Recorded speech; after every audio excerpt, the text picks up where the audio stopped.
guys. Can you hear me? Hello. Can you hear me okay? Okay, well, Hey. Sorry. welcome everyone to the second episode in our She Leads Forward webinar series. My name is Nicole Calde-Torres, and today I will be your host.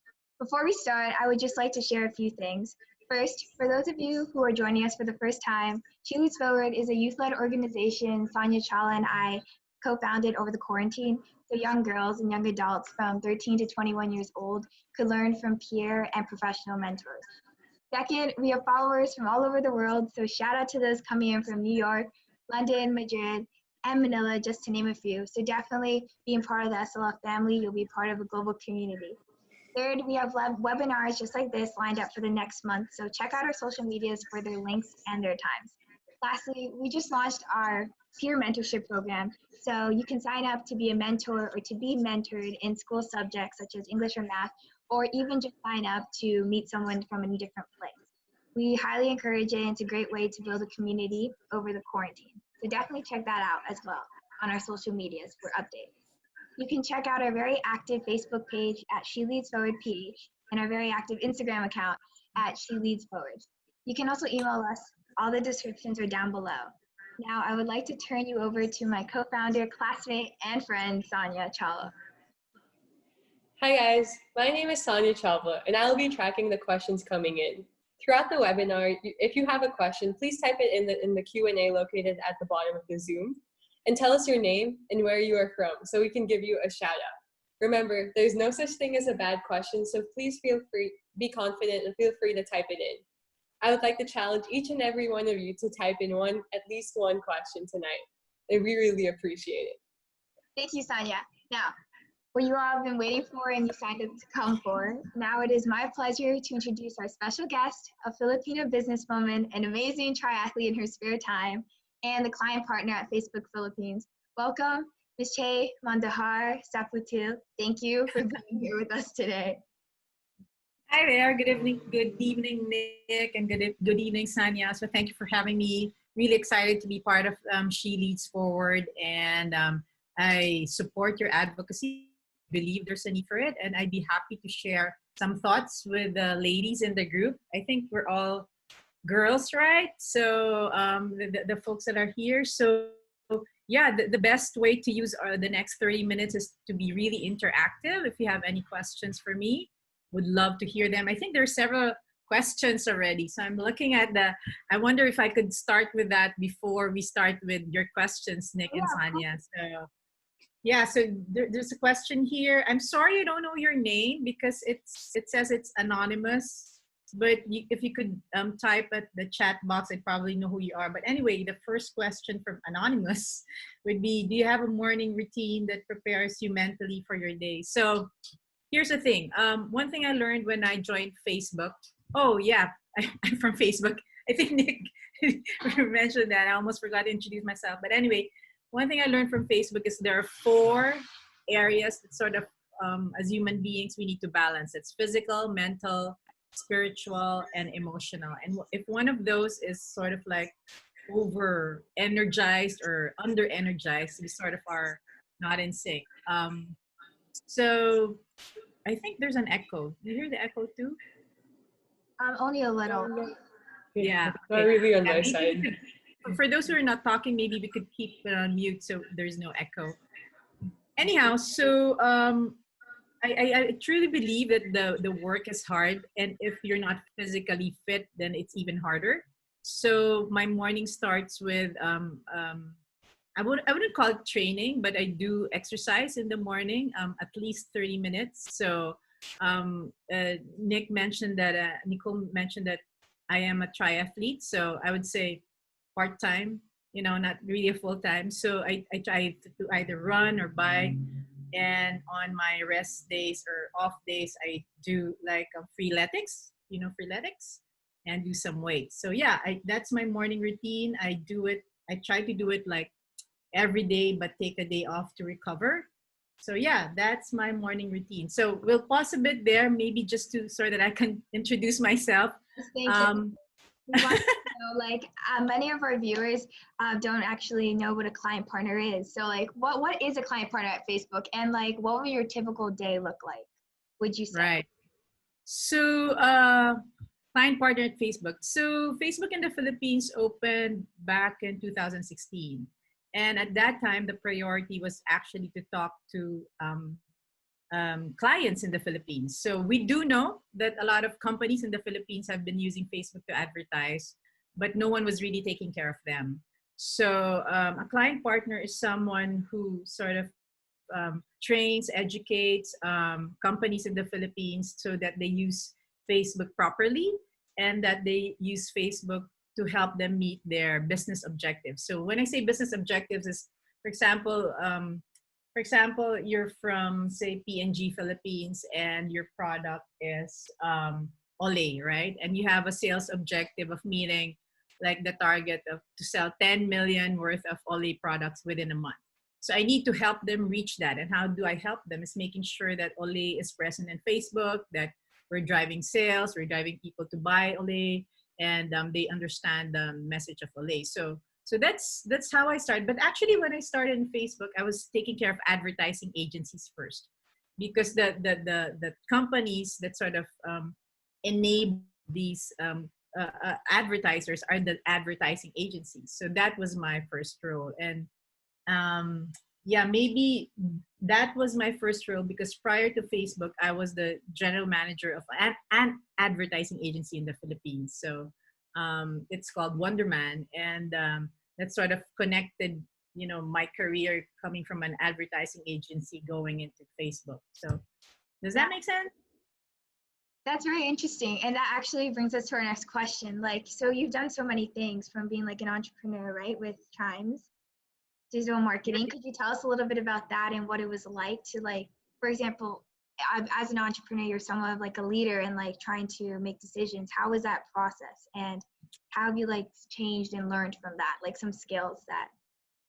Yeah. So yeah, I did try having my own startup. So I had my own digital marketing agency. It was called Chimes. So a little bit of trivia. So my email address is usually ChayMS.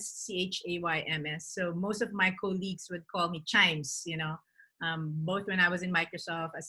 So I figured, hey, if I'm going to have a company, I'm going to call it Chimes, like the ringing chimes, so that, it's a play word. So when I left Microsoft, I sort of decided I was going to retire. I didn't want to work corporate anymore, and I wanted to do something different.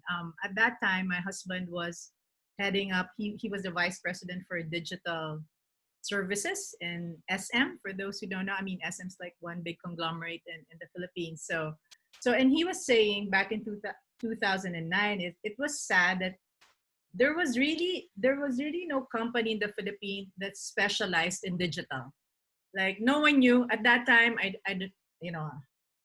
that time there wasn't even any Facebook pages, right? Or there was just Twitter, and no one really knew how to use digital. And he said, why don't you start up a company and then help out companies like SM. So I initially started by just myself. I was doing freelance work. So I would have clients in the US. I would I would literally do social media management. I would like respond to like Twitter stuff and Facebook stuff.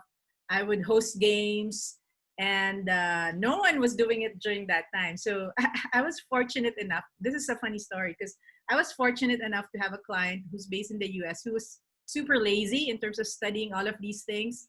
So he'd enroll in all of these courses, and he'd go, hey, Chay, attend those, then just tell me what you learned, right? So I learned a lot doing that. And then we got a break when we got Microsoft as a client during that time.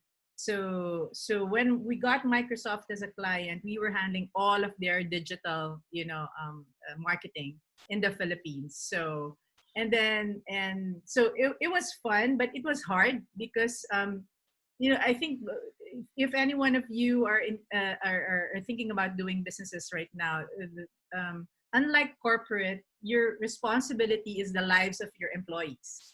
Like, if you take a day off and there's no business that comes in, what literally happens is they won't have any. Did you lose me?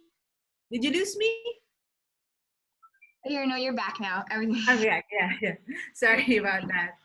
So what would happen was, say I don't have any business, then I won't have money for the employees, right? So it was a huge responsibility. Unlike if you're working in a corporate, you have a corporate job, you take a day off.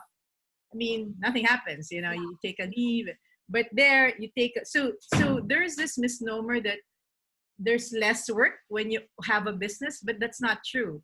You actually have more work and you don't have any day off. Like, I mean, like you literally live and breathe your business. So, but the one thing that happened though, because I was, doing digital marketing at an early time was, when Wonder Man, the advertising agency, opened up in the Philippines and they wanted to focus on digital marketing, because I already had experience, they asked me to sort of build the team in Manila. So that sort of like took me out of my retirement and took me out of my startup. I actually thought it was just going to be a 1-year project, but I ended up staying in Wonderman for like 5 years. So yeah, so that's sort of a bit of history on Chimes, and go how I went from Microsoft and then I went to like Chimes, which is my startup, to an advertising agency like Wonderman, and now at Facebook. I see. And do you think, like, how you've gone from place to place? Have you had like a mentor, like female or male, that's gotten you, like, helped you on your journey, or multiple? So that was a super interesting question, Nick. I saw it in your list, and I want to keep the conversation here real, right? I mean, like literally talk about the good stuff as well as the not so good stuff that I sort of came across, right? So your question, I think, was how did mentors play a role in my career? I have to say that was one of the hardest things going. I mean, there wasn't a lot, to be honest. There wasn't a lot of female role models that I could tap into. um One of the, and I wasn't fortunate to have a good female boss or a good female manager.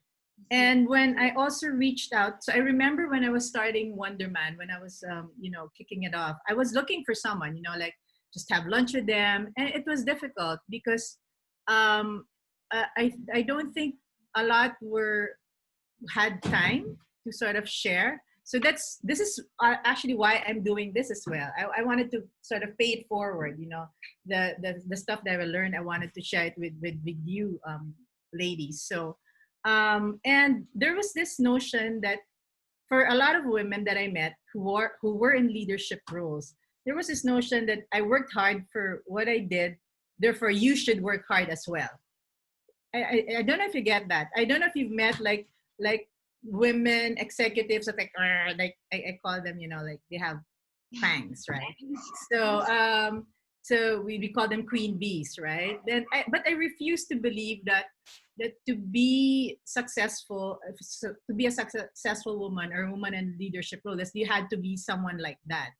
I truly believe that you can still be generous, you could still be, kind, even if you went through something that was difficult. And I truly believe that the best way to sort of nurture other women is to sort of help out, pull them up. I have this thing, even when I was working, pull up to go up. Like if you want to go up, you gotta pull someone up with you. So yeah, I mean, and I love what She Leads Forward is doing. I love that you guys want to match mentors with girls who would love to sort of learn more. Because if there's one thing I wanted to do differently, is I would have wanted to have more mentors at an earlier stage. So that's one, or build my network at an earlier stage. So that's something that I think I truly would like to help this team. I think that's really beautiful, like how, because some have said in the past that like women wouldn't help each other, and it's so important that women do help each other, right? Instead of like jealousy or some sort of like competition, right? Right. So in fact, we have another question here, and very connected to what you were asking. So she's from Madrid. Hi. And her question is, what would you say to your 16-year-old self? And And I guess that's one of the things. I would start even at 16, building your network. And by building your network is reaching out to people who can help. um, Not every time you'll get a yes, but I always say, if you always wait for the perfect moment, you might get one or two yeses. But if you try 10 times and you get, you get three no's or four no's, at least you still got six yeses, right? So build your network at an early age. Reach out to mentors if you can. So maybe after this is something that I could help, like either look for mentors that would help this group, or maybe we could do something on a monthly basis, just have a chat and anyone could have a question, and then I could help out in any way that I can. So That would be really back incredible. Yeah. back to you, Nick. Oh, yes. Okay. Well, once you were talking about like how there's obviously rejection, like in anything you do, right? And do you think that like girls in particular are like more prone to like once they're rejected to not try again? Or like have you seen that happen, or has that ever happened to you? And like how would you encourage girls to become more confident even if they've stumbled with rejection? Oh yeah, that's a hard one. So I struggled with that myself. So especially, I think I would suspect the girls here would be type A and would be perfectionists. Like you'd probably try 10 times harder than someone. Therefore, if you fail, it's like, oh my god, I sort of fail, right? But you know what? The biggest lessons I had in my career weren't from the accomplishments that I got, but it was from the failures. So but it's hard. I gotta say it's easier said than done. But the I think the more you sort of try and fail, the more you will get used to it, and the less it would affect you. But the thing is, it needs that first two, three, four, five steps for you to actually do something. So I think the first step to failure is to just get out there and try it out. It's I know it's super scary, but believe me, it's worth more than it hurts. And then I have this thing in my mind that it's always there, is it's always we win or we learn. There's no failure, right? Uh, it's not easy to do. I gotta say this, it's not easy to do, and I don't expect anyone to sort of like, hey, I'm gonna fail today, right? But and it's important to have also an environment where that's nurtured, right? um, and we are growing up in different families, and some families are more like perfectionist than the others. But if I guess if you're in a family where it's okay to fail, and then they're supported, then that helps. But when you are working in a company already, and that's something that I really appreciate in Facebook, is that it's not lip service, I mean, and failure is actually something that's nurtured. You don't get necessarily fired, especially if you do like work diligently and have a plan and you work on it, but it just didn't work. But yeah, I mean, it's something that what did you learn in this particular area? So that's the more important thing, I think. If you continue learning from what you've been failing, or if you've been rejected, just like trying. So I'm a witness to that. I worked with someone who's just like, super perfectionist, won't ask anyone unless she sort of like has everything lined up. And then I worked with another one who was, less, I would say, careful, but would have like, just go for it. This person moved faster than this one, only because this one had everything perfect all the time, but she only did three things. This other person did 10 things, failed half of the time, but accomplished more because of that. So that's something to think about, that, the more you fail. And there's also this book, they're saying that, this venture capitalist doesn't hire a CEO that doesn't have a failed startup, because you only know what to do if you've failed, right? Yeah. Definitely. So easier said than done, but I really invite the folks here to try that out. Well, thank you. Sonia, can you see if there's any questions so we can try? Yes. So we have one from San Francisco, and Hello. someone's saying, what have you done out of the work that ended up helping you making like that made your career change? What have you done out of work that ended up helping you, Made you, made you make a career change? and then we have Oh, okay. more after. Yeah. So I used to be a developer, a programmer. So my undergraduate back in university was computer science.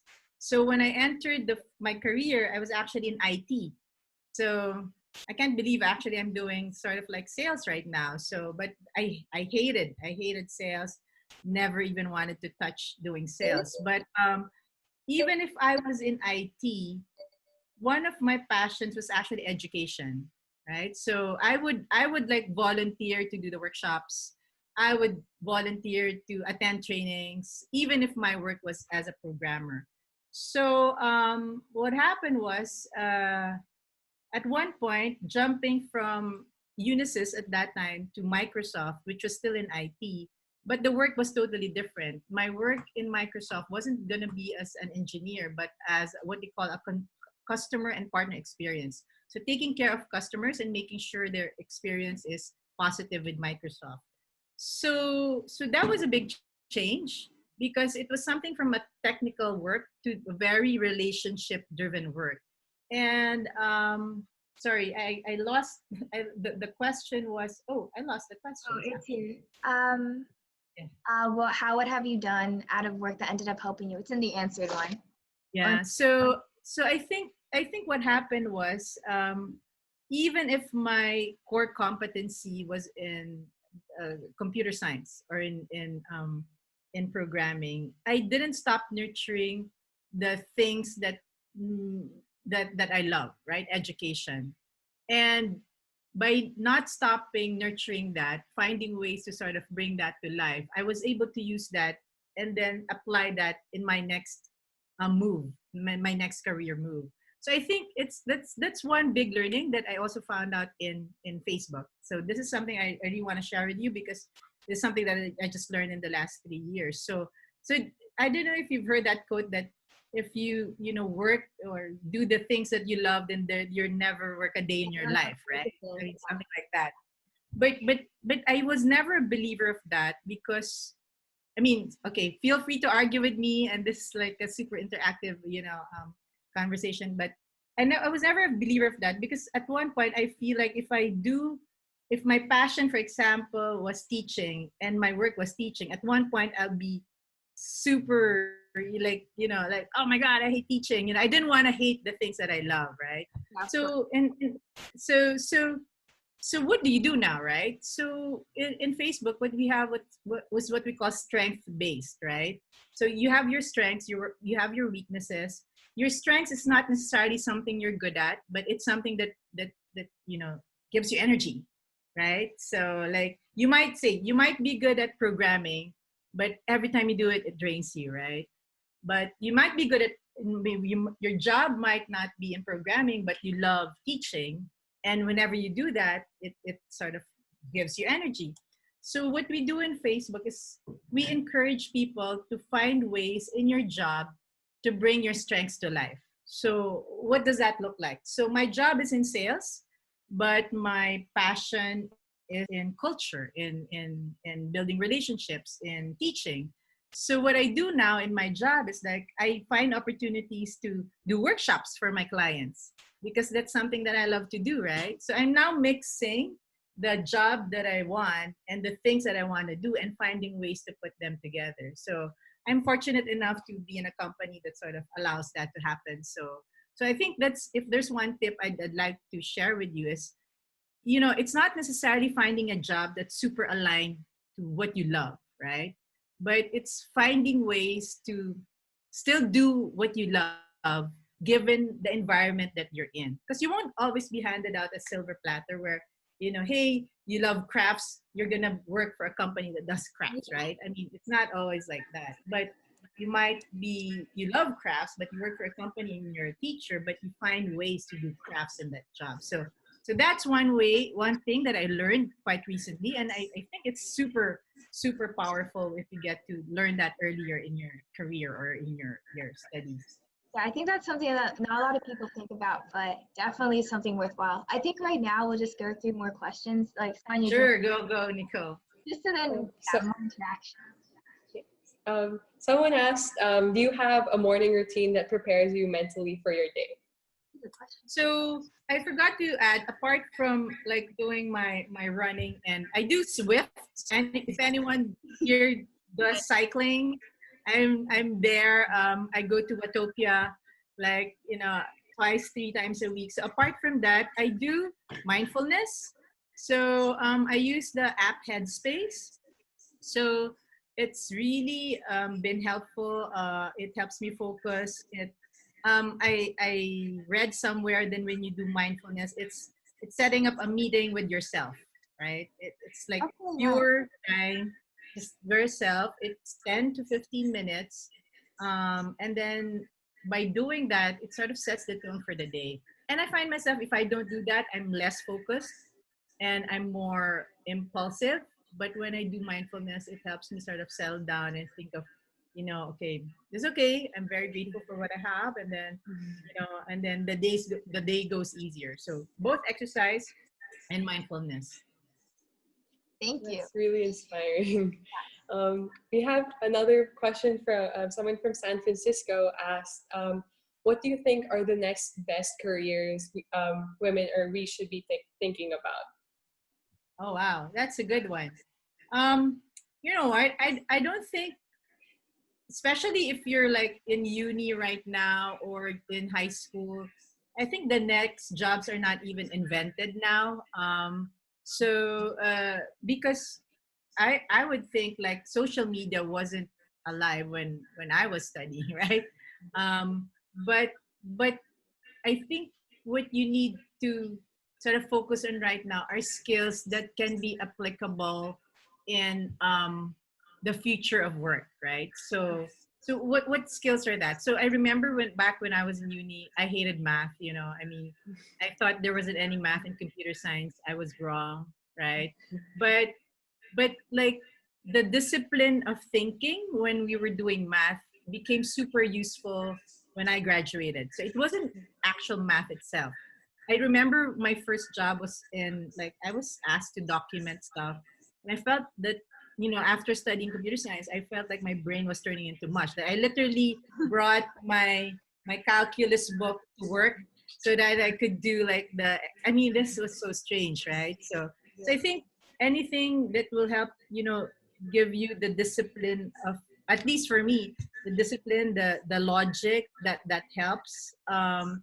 Tech is definitely something that would, I think, cut through for the next 5 to 10 years. So I was fortunate enough to take on computer science early because it's something that you could now literally apply to anything, whether you're going into business, whether you're going into corporate, whether you want to do a startup. I mean, the skills that I learned there, I'm now applying, all throughout. So that's what. And I guess there's big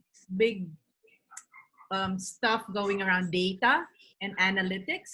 So again, that's the type of things that I think cuts through whatever line of work you are. So for example, even if you're studying something along technology right now, even if you decide to be a doctor, right?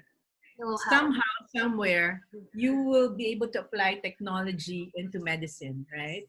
And I guess the last one, which health, anything to do with health, I think would be a big thing in the future. So those are just my fearless forecasts. It may or may not happen, but at least from what I see right now, those are the areas that I think there's a lot of sort of concentration on.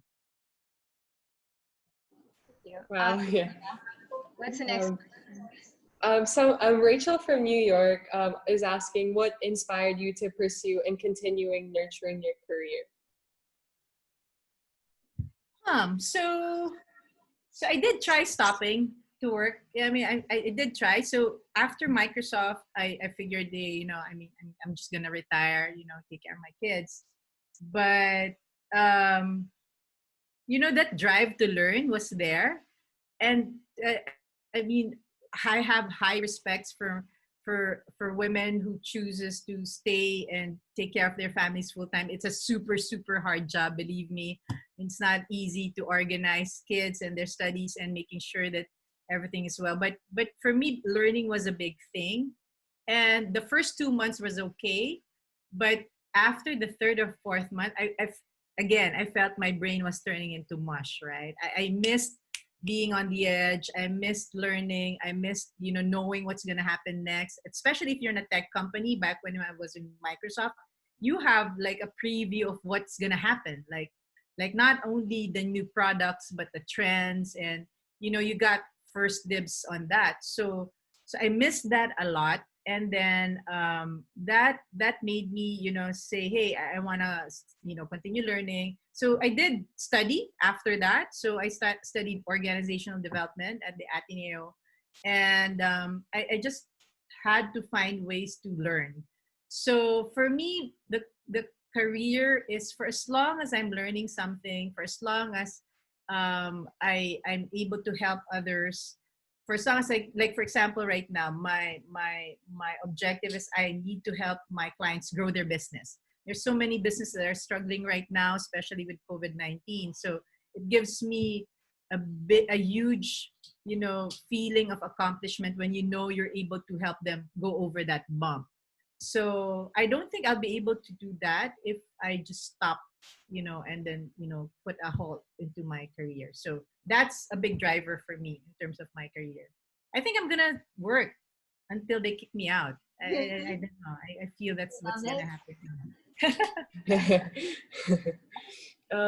The next question is from Rose from Manila, and she's asking, do you feel the high-tech job environments are women-friendly now?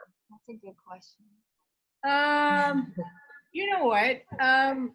I think I have to say this. I think we are privileged here in the Philippines as women. I mean, that's something that I've been discussing with my friends. I've fortunately, and I feel, what's been happening with our colleagues that are from the West or in other countries, but in the Philippines, I've never felt like I was at a disadvantage because I was a woman, right?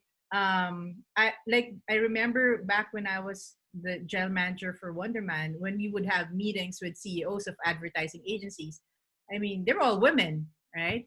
And there was a point even that I was saying in our company, we respect diversity. We need to hire straight guys because everyone, like, we're women, or for LGBTQ. So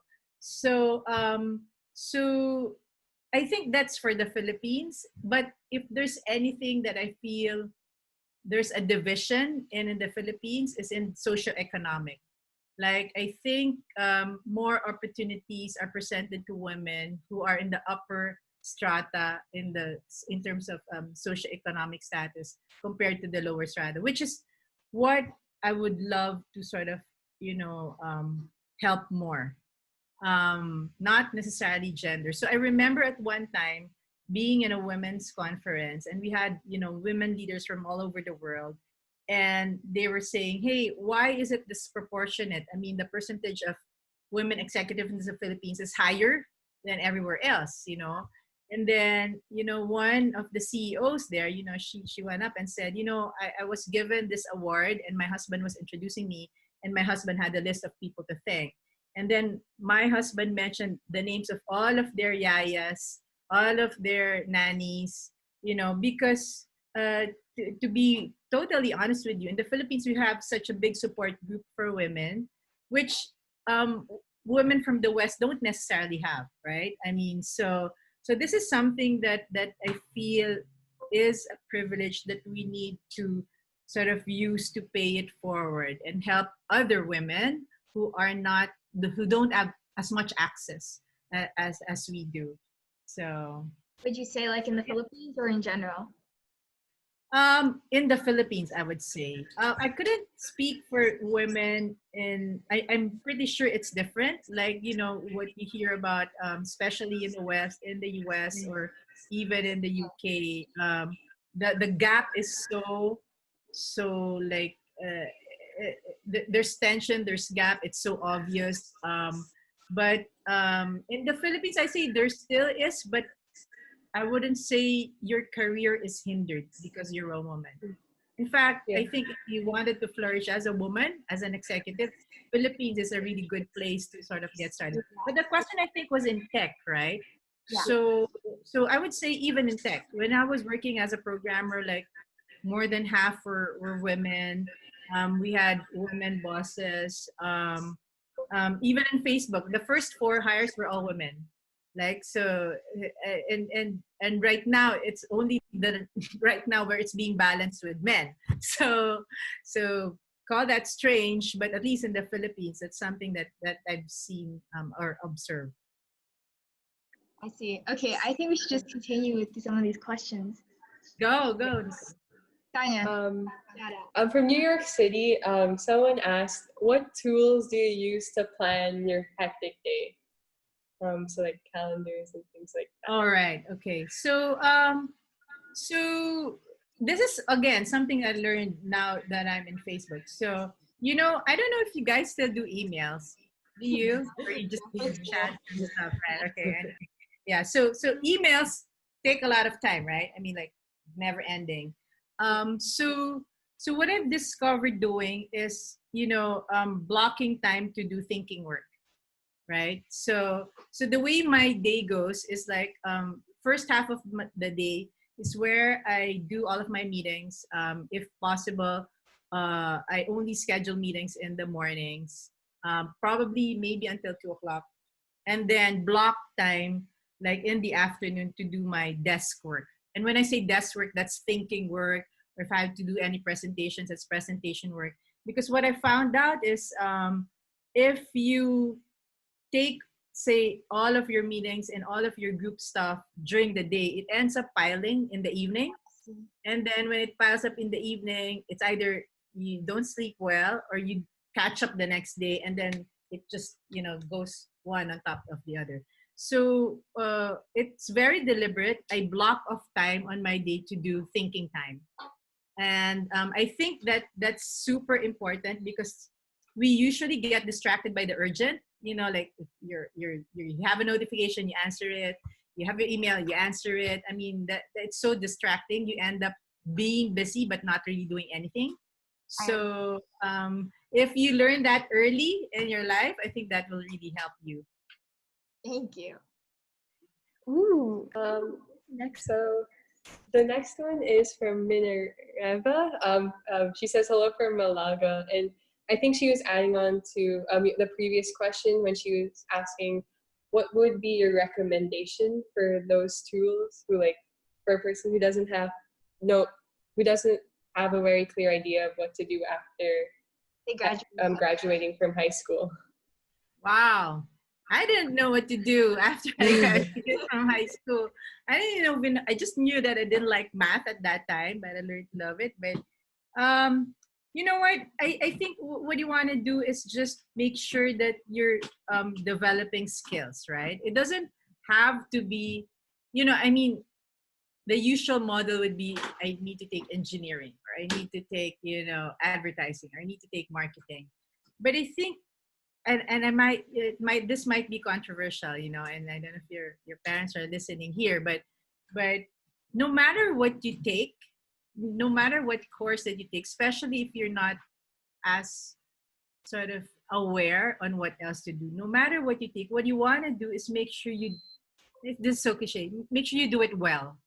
When I say do it well, you will always have an opportunity to learn about discipline, to learn about failing, to learn about doing hard work. These are not necessarily hard skills, but these are the skills that would carry you through even after you graduate. So here's the thing. Then you get worried about, will I get a job? If I choose the wrong course, what job will I get into? I'm telling you right now that most companies I know, at least the successful ones, don't necessarily look at what your course is in the university. I mean, they would actually look for example, look at the Unilever internship page. They won't require you to have finished a specific course because they have their own training. They have their own, I would say, methodology and how to groom someone that will want to work for them. But they will look for skills such as, are you diligent? Are you persistent? I mean, do you work hard? Are you like, do you have critical thinking?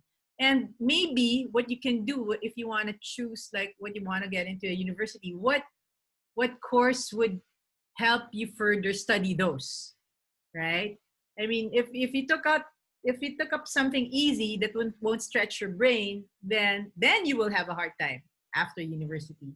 But if you take up something that you're really curious about and then really pushes, your skills, soft skills to the limit, then that's something that would definitely help you after, graduation. I don't know. Hopefully that helps. Yeah, no, that's like really inspiring even to me. Especially, yeah. Oh, sorry. And then the next question is from Quito, Ecuador, and they're asking, what was your biggest failure that you learned from? Wow, that's a good one. So this one, I don't know if you'll still be able to relate, but this is about work. So I've been a big people pleaser. So I don't know if there are a lot of people pleasers here, but that's hard.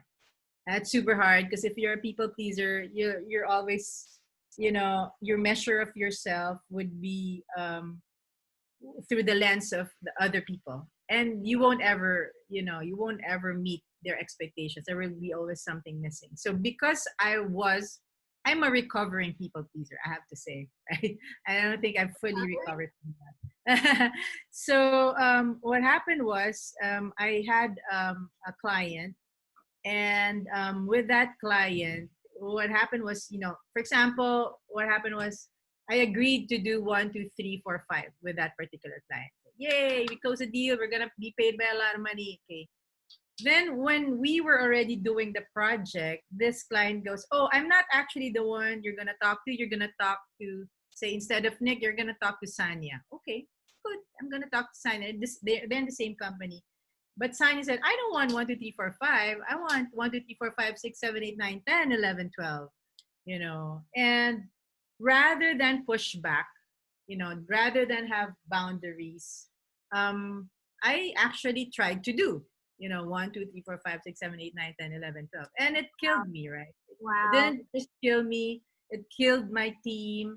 And then we eventually, because we were doing above and beyond, that definitely stretched us. And because it stretched us, we weren't able to deliver the right stuff, right? Because it was more than what we could do.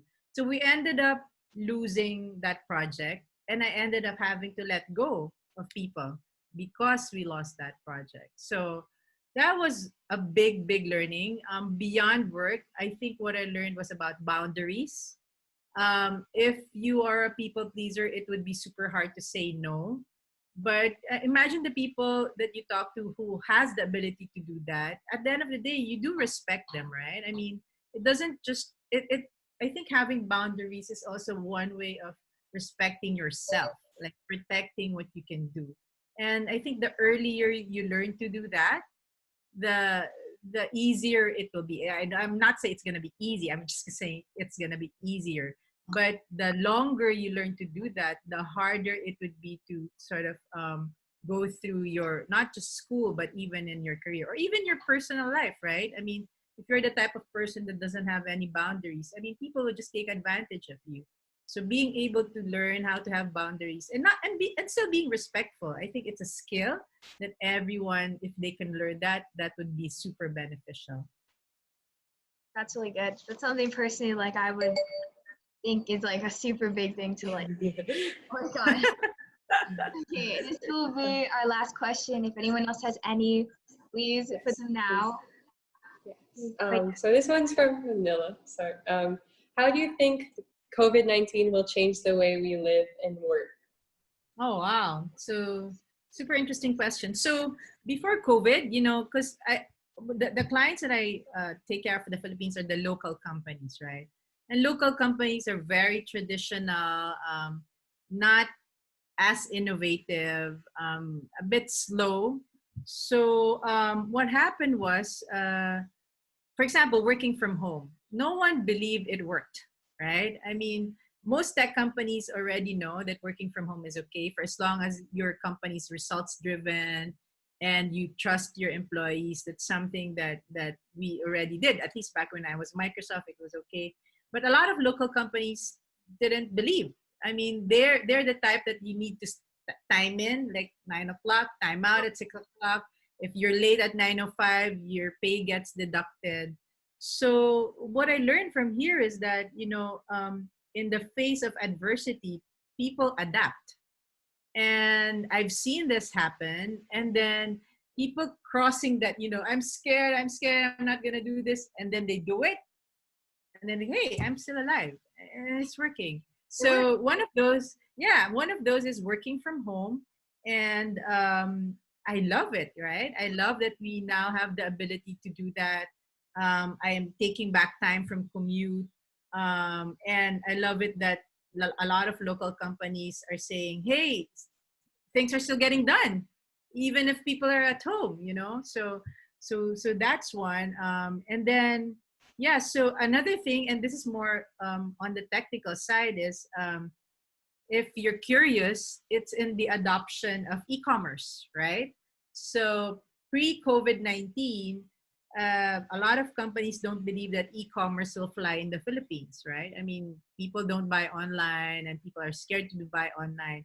But during COVID, everyone now's like you can buy everything from Messenger, you could buy everything. I mean, everyone's now setting up their own store or on Instagram.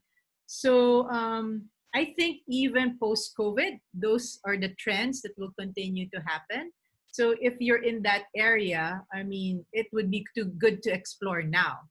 I mean, the thing about technology is there's really no precedent to a lot of these things. So the more you try now and fail now, the better you are, and then you're ahead of the curve, right? While people are still learning, you're already doing it. So that's definitely one big thing that you might want to sort of like test out during this time. Thank you. Yes. Does anyone Sure. miss? Sorry, is there an echo? Yeah, it's Yeah. okay. There's a bit of an echo. I think Okay. someone is not on mute, but that's okay. That's Well, all I cool. wanted to say, do you have any like last closing remarks? I guess I was looking at the list of questions that you sent out, Nicole. So I guess what I wanted to share is I'd love to better help this group. And in fact, if anyone is looking for a mentor, I won't be able to sort of probably accommodate all, right? But I'm thinking maybe like even a once a month 30-minute session. If there's one thing, there was a question there, what would I tell my 16-year-old self? So apart from starting looking for a network that you have right now, look for, you can call it like the council of Sanya or the council of Nicole, right? Like pick 3 to 5 people that you respect, that you trust, keep them as your counsel, so much so that every time you need to make a big decision in life, you go to these people and ask their opinion. They don't have to make the decision for you, but you could sort of call them and then ask them what they think, so that you have someone to bounce off your ideas with. So start sort of like collecting this your own personal counsel. But it's not easy to build that. I mean, the earlier you start with that, I think the more helpful it will be in terms of your schoolwork and your career. So yeah, and then yeah, I think if that's one thing I'd love to leave you guys with, build that, and yeah, continue doing what you're doing, and pull me in whenever you need. I'd love to better help the rest of the folks here. Thank you. That would be so awesome. And I know that a lot of people could learn from you. Your answers were like super in depth and honestly, like not like the conventional way of doing things. So definitely a breath of fresh air in many ways. Can you hear me okay? Yep, can Nicole. Okay, well, we just want to say thank you so much for your time. Your tips were really, really helpful, and I think it'll develop leadership and confidence. Also, for everyone watching, thank you so much for being here with us today. Honestly, without you guys, we wouldn't have this event, so thank you. please check Ms. Chay out on Facebook. I'm Ms. Chay Mondejar. Instagram. Instagram at, do you want to say? Chay MS. Chay MS. It will be in the Yeah. chat. Sonia, keep it in the chat. Also, we will have a super duper quick survey right after this. I promise it'll take 20 seconds. Please fill it out. It'd be great for us to learn how to help you guys better. And don't forget to follow us on Instagram at She Leads Forward and on our active Facebook page at She Leads Forward PH. Again, those are in the chat below. Thank you guys for tuning in. And if you want to see more webinars like this, please keep active on our social medias and tell your friends. Hope to see you guys soon. And I will be ending the webinar now. So thank you all for coming. I guess She Leads Forward out. Thank you. Bye. Bye.